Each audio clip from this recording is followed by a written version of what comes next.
Bonjour et bienvenue dans ce cours de radioactivité.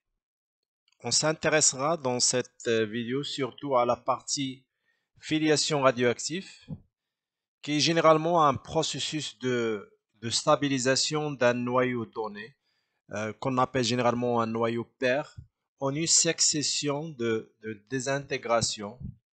Et on peut parler en fait d'une série également de décroissance radioactive. Et à chaque étape ou état intermédiaire, donc, il engendrait un noyau qu'on appelle noyau fils. Alors, dans cette vidéo, on verra ensemble quelques notions du cours, surtout l'utilisation de ce processus de décroissance radioactive en filiation dans les applications médicales, surtout dans le cas de générateurs, des générateurs isotopiques. Une filiation radioactive est un enchaînement d'émissions de radioactivité successives par les éléments qui se forment. Donc on a par exemple un élément pair A qui est en fait composé d'un nombre de noyaux donnés, disons Na0 à l'instant égal 0. Et ces noyaux bien sûr ils sont radioactifs avec une constante de radioactivité de lambda A. Et lambda A, c'est une constante radioactive, c'est-à-dire une probabilité de désintégration donnée. Et A, bien sûr, il se désintègre pour donner un noyau fils B qui est en fait lui-même radioactif de constante radioactive lambda B pour donner un élément C. Et C, généralement, il est stable. Hein. Il est stable ou relativement stable. Si jamais C en fait est instable, bah, la désintégration elle va continuer pour donner un autre élément qui est relativement stable ou stable. Alors, dans le cas où on a A qui donne B, on peut écrire l'équation en fait de cette désintégration, c'est-à-dire un nombre de noyaux A à instant donné T est égal en fait la perte de noyaux Na0 multipliée par la constante radioactive ou la constante de cette perte ou cette désintégration. Et on met moins, c'est-à-dire moins, ça veut dire une perte. Donc on peut écrire D2Na sur D2T est égal moins l'activité perdue de A ou carrément donc le nombre de noyaux A0 multiplié par la constante radioactive ou la probabilité de désintégration de A. Lorsqu'on a une filiation radioactive, ça veut dire que le B qui est formé et donne un autre élément qui est relativement stable C, on peut écrire que D de NB sur D de T, c'est-à-dire un nombre de noyaux donné de B à un instant donné. En fait, il est égal à ce qui a été en fait formé, lambda A NA, moins ce qui a été perdu, lambda B NB. Et on peut écrire dans l'équation D de NB sur D de T est égal à lambda NA, ça veut dire ce qui a été formé, bien sûr, moins lambda BNB, ce qui a été en fait désintégré, hein, désintégré pour donner C qui est plus stable. Alors l'équation de désintégration radioactive ou de filiation radioactive peut s'écrire de dNB sur D de T est égal lambda A N1, donc ce qui a été formé, moins ce qui a été perdu ou ce qui a été en fait désintégré. Et on peut écrire cette équation en mettant du côté gauche le NB, ça veut dire D2NB sur D2T plus lambda B NB est égal lambda A NA0 exponentielle moins lambda AT. Et bien sûr, ce terme-là, en fait, il est en fait égal à NA.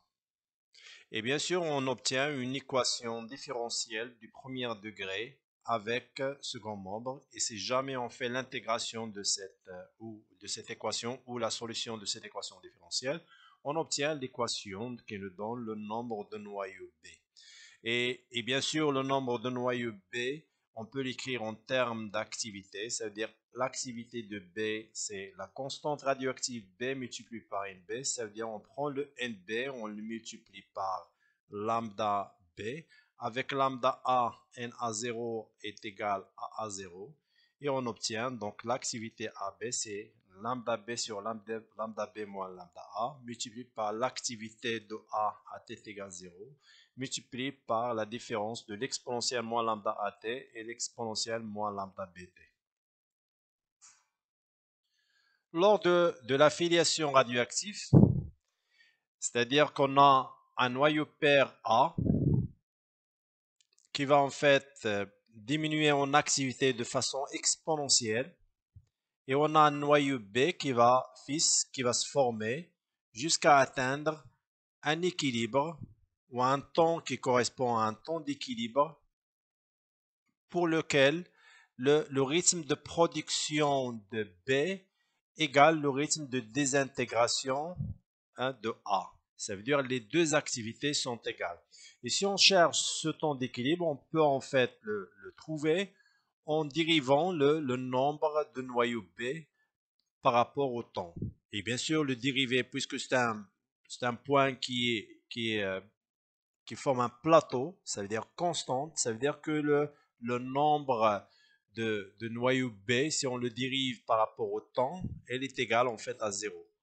Et en dérivant le nombre de noyaux B par rapport au temps, on trouve l'équation lambda A exponentielle moins lambda AT est égale lambda B exponentielle moins lambda B, BT. Et bien sûr, à partir de cette équation, on trouve le temps d'équilibre qui correspond à ces deux activités A ou B qui sont égales. Et le temps d'équilibre est égal en fait le logarithme népérien du rapport entre les constantes radioactives sur la différence de ces deux constantes radioactives. Lors de la filiation radioactive, trois cas peuvent avoir lieu. Le premier cas, il concerne l'équilibre d'origine. Et l'équilibre d'origine peut avoir lieu lorsque la constante radioactive de A est inférieure à la constante radioactive de B. C'est-à-dire que le parent A est plus lent et se désintègre plus lentement que B. C'est-à-dire, si on prend ça en termes d'activité en fonction du temps, on a l'activité de A, elle va diminuer, en même temps B, elle va se former.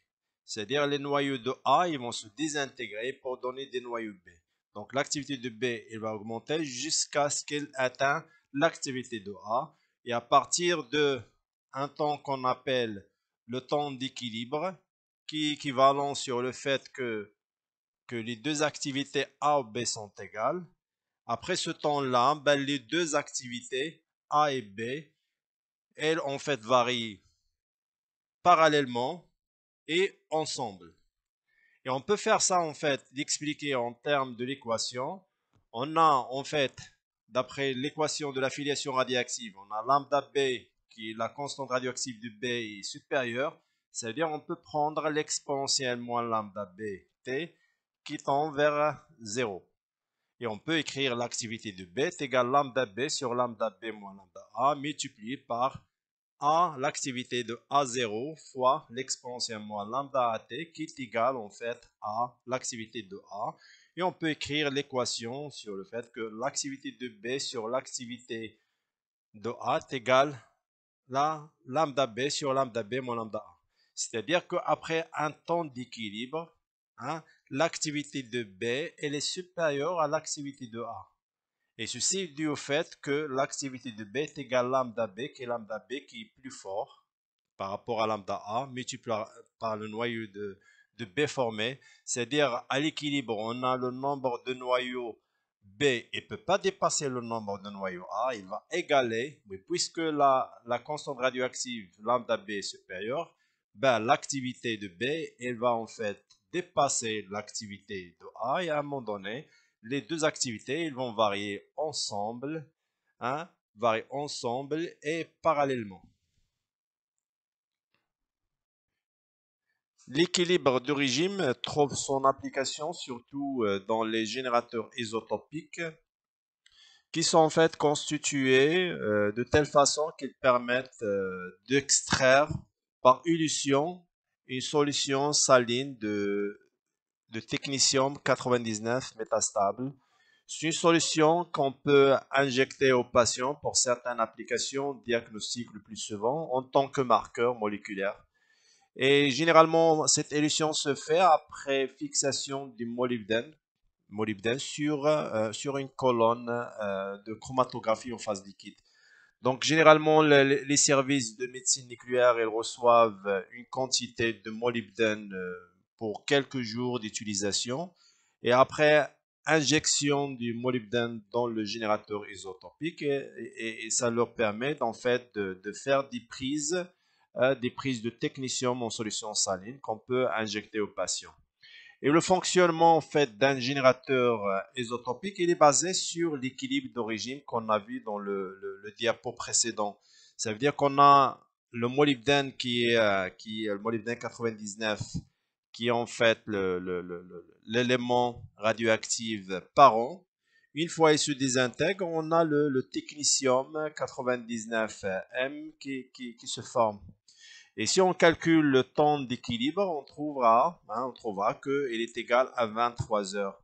Ça veut dire 23 heures, c'est le temps maximal pour lequel la quantité de technétium 99 est maximale. Et après, on peut prendre, c'est-à-dire après chaque 23 heures, on peut prendre le technétium 99 métastable qu'on peut injecter au patient. Et après, la quantité de technétium, elle va descendre jusqu'à zéro. Et il faut attendre encore une autre 23 heures, ça veut dire après 46 heures de la première prise. Et après donc 23 heures, on peut également prendre la quantité maximale de technétium 99 qu'on peut injecter et ainsi de suite jusqu'à ce qu'on n'a plus du molybdène 99 qui est l'isotope ou l'élément radioactif parent. Donc le molybdène, donc les services de médecine nucléaire, ils le reçoivent en fait une fois, disons, de quelques jours. Et après chaque 23 heures, c'est-à-dire chaque jour, on peut faire en fait une prise qu'on injecte au patient pour certaines applications aux médecines nucléaires. Le deuxième cas concerne l'équilibre circulaire. Et lors de l'équilibre circulaire, la constante radioactive A, elle est négligeable par rapport à la constante radioactive B. Ça veut dire que le parent A est beaucoup plus lent à se désintégrer et il se désintègre, si on veut, très lentement par rapport à B. Donc la décroissance du noyau père, il est négligeable et l'activité des descendants tend vers celle du parent rapidement. Donc bien sûr, après un certain temps, donc on a l'activité de A, elle va diminuer, B, elle va augmenter, et bien sûr, à un temps bien défini qui est le temps d'équilibre, ben, les deux activités A et B sont égales. Et on peut tirer ça en fait de façon mathématique si on veut. Donc on a l'activité de B est égale lambda B sur lambda B moins lambda A multiplié par l'activité de A0 multiplié par la différence en termes d'exponentielle de moins lambda AT et l'exponentielle moins lambda BT. Et bien sûr, puisque lambda A elle est négligeable, donc on peut le négliger dans l'équation. Et on aura lambda B sur lambda B. On peut la simplifier. On trouvera que l'activité de B est égale à l'activité de A0 exponentielle moins lambda AT moins l'exponentielle moins lambda BT. Et bien sûr, puisque lambda B est beaucoup supérieur que lambda A, on peut négliger le terme, l'exponentielle de moins lambda t tend vers 0. Et on aura en fait ce terme-là qui est l'activité de A. Et on trouvera en fait que l'activité de B est égale à l'activité de A après le temps d'équilibre. Donc la quantité d'un radioisotope reste constante du fait que son taux de production est égal à son taux de désintégration. Pour le troisième cas, c'est en fait on aura un non-équilibre. Et le non-équilibre peut avoir lieu lorsqu'on a la constante radioactive de A elle est supérieure à la constante radioactive de B. Ça veut dire que le parent A se désintègre très rapidement. Il a un temps de vie plus petit que le temps de vie de demi-vie de l'élément fils. Donc bien sûr, après un temps suffisamment long, seule l'activité de l'élément fils qui reste. Parce que l'activité de l'élément père, elle disparaît rapidement. Et à partir de l'équation de la filiation radioactive, on peut écrire que l'activité de B est égale en fait lambda B sur lambda A moins lambda B multiplié par l'activité de A0 exponentielle moins lambda BT. Et ceci, on peut l'avoir en prenant le cas de la partie de l'exponentielle moins lambda AT qui tend vers en fait 0 parce que lambda A elle est supérieure à lambda B. Donc l'exponentielle moins lambda A, c'est une valeur qui donne une valeur qui est trop petite, qui est négligeable. Donc on peut me dire que voilà, il tend vers 0. Et bien sûr, le moins qu'on a ici, il va faire en sorte que lambda B moins lambda A devient lambda A moins lambda B. Et après, on aura en fait l'activité de B pour un régime non équilibre. Pour bien assimiler les notions de cours qu'on avait ensemble, on fera ensemble quelques exercices d'entraînement. On a le radionuclide 99M, le technetium, qui est obtenu par filiation radioactive à partir de l'élément parent molybdène 99. Donc on a le molybdène 99 qui donne par désintégration radioactive un technetium 99M et le technetium 99M il va donner un autre élément qui est le technetium 99. Alors 99M c'est MC métastable qui donne donc le technetium 99 par radiation gamma. Et bien sûr donc le molybdène 99 il a une période de 66 heures alors que le technetium 99M hein, il a une période T2 de 6 heures. Et bien sûr, on nous donne l'équation de filiation radioactive qui nous donne l'activité de technetium 99 M. Et après, donc, la question, c'est que on nous demande de calculer le temps au bout duquel l'activité A2 est maximale, c'est-à-dire l'activité de technetium 99. Et bien sûr, c'est ce qu'on avait en fait dans le cours. Pour avoir une activité maximale d'un élément donné, ben, il faut le dériver par rapport au temps. Et le dérivé par rapport au temps, ça veut dire le dA, hein, le dA2 sur D2T et va égaler 0. Et à partir de ça, en fait, on peut tirer le temps à partir duquel en fait, le technetium 99 il est maximal.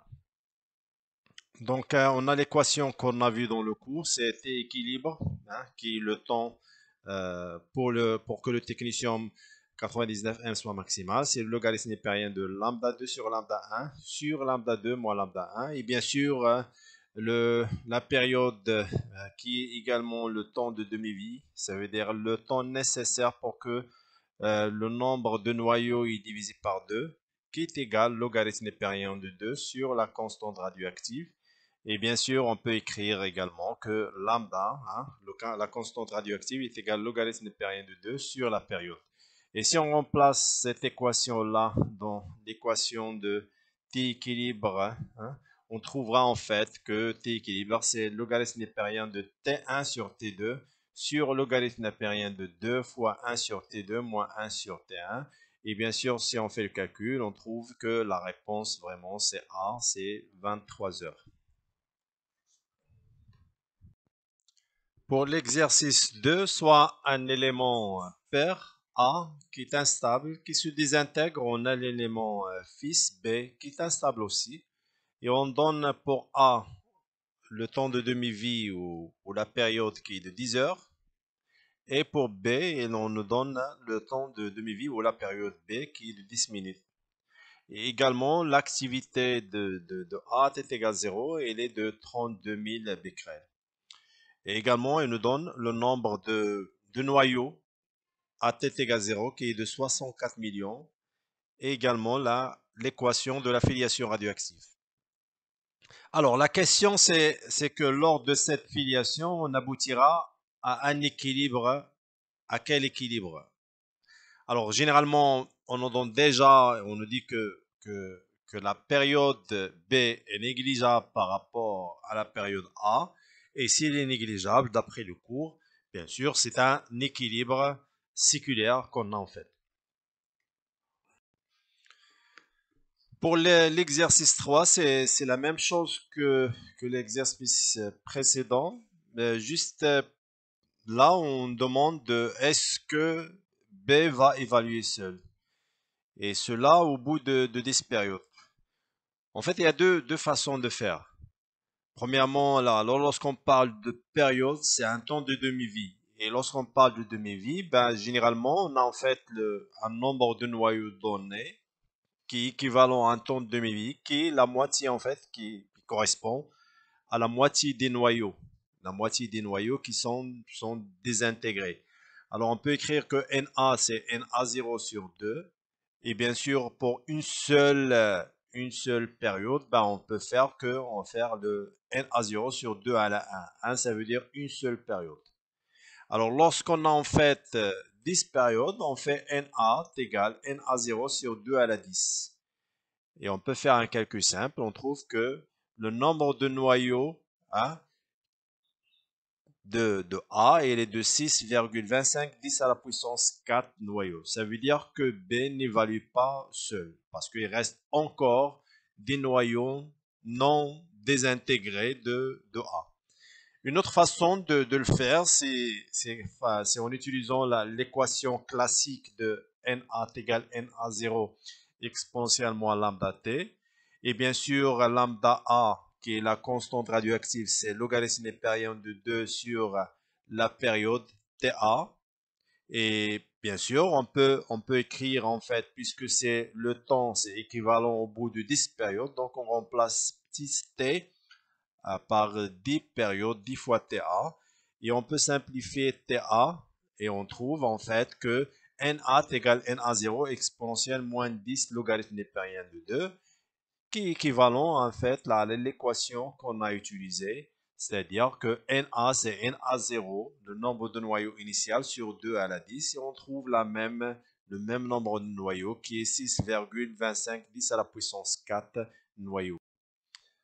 Pour la question 4, on a en fait AT égale 30 heures. Quelle est l'activité de B? Donc, à partir de l'équation de la filiation radioactive, puisque la période B elle est négligeable par rapport à la période A, cela veut dire que la constante radioactive lambda B est beaucoup supérieure à lambda A. Et on peut dire quelque part que l'exponentielle moins lambda bt tend vers en fait 0 parce que lambda b il est très fort, donc l'exponentielle moins lambda bt tend vers 0. Et bien sûr, hein, on a en fait, puisque lambda b elle est en fait il est supérieur par rapport, beaucoup supérieur par rapport à lambda a, ça veut dire lambda a il est négligeable, donc on peut le simplifier, on peut l'annuler lambda a et simplifier par lambda b et on trouve AB est égal à l'activité de A à 0 exponentielle moins lambda AT. Donc, hein, on peut écrire la constante radioactive lambda A, on la remplace par logarithme népérien de 2 sur la période A.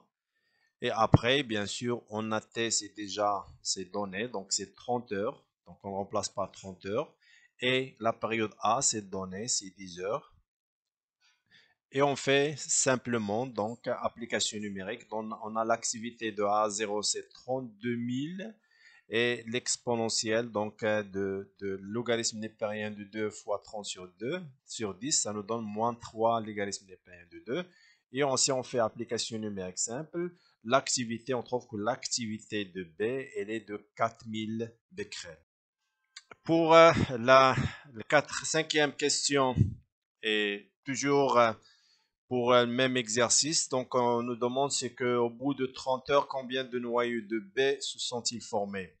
Donc, on applique l'équation simple qu'on a vue dans le cours. Donc, l'activité de B est égale à la constante radioactive B multipliée par le nombre de noyaux B. Et simple, donc on a le nombre de noyaux B, c'est l'activité de B sur la constante radioactive de B. Et bien sûr, l'activité de B c'est calculée dans l'exercice précédent, donc elle est égale à 4000 becquerels, donc 4000 désintégrations par seconde. Et lambda B, c'est logarithme népérien de 2 sur la période de B. Et la période de B, c'est 10 minutes, donc il faut le convertir en secondes, puisque 4000, c'est par seconde moins 1. Donc on fait logarithme népérien de 2 fois 10 fois 60 pour convertir le minute en secondes. Et on trouve que le nombre de noyaux qui se sont formés, donc il est de 3,46 fois 10 à la puissance 6 noyaux.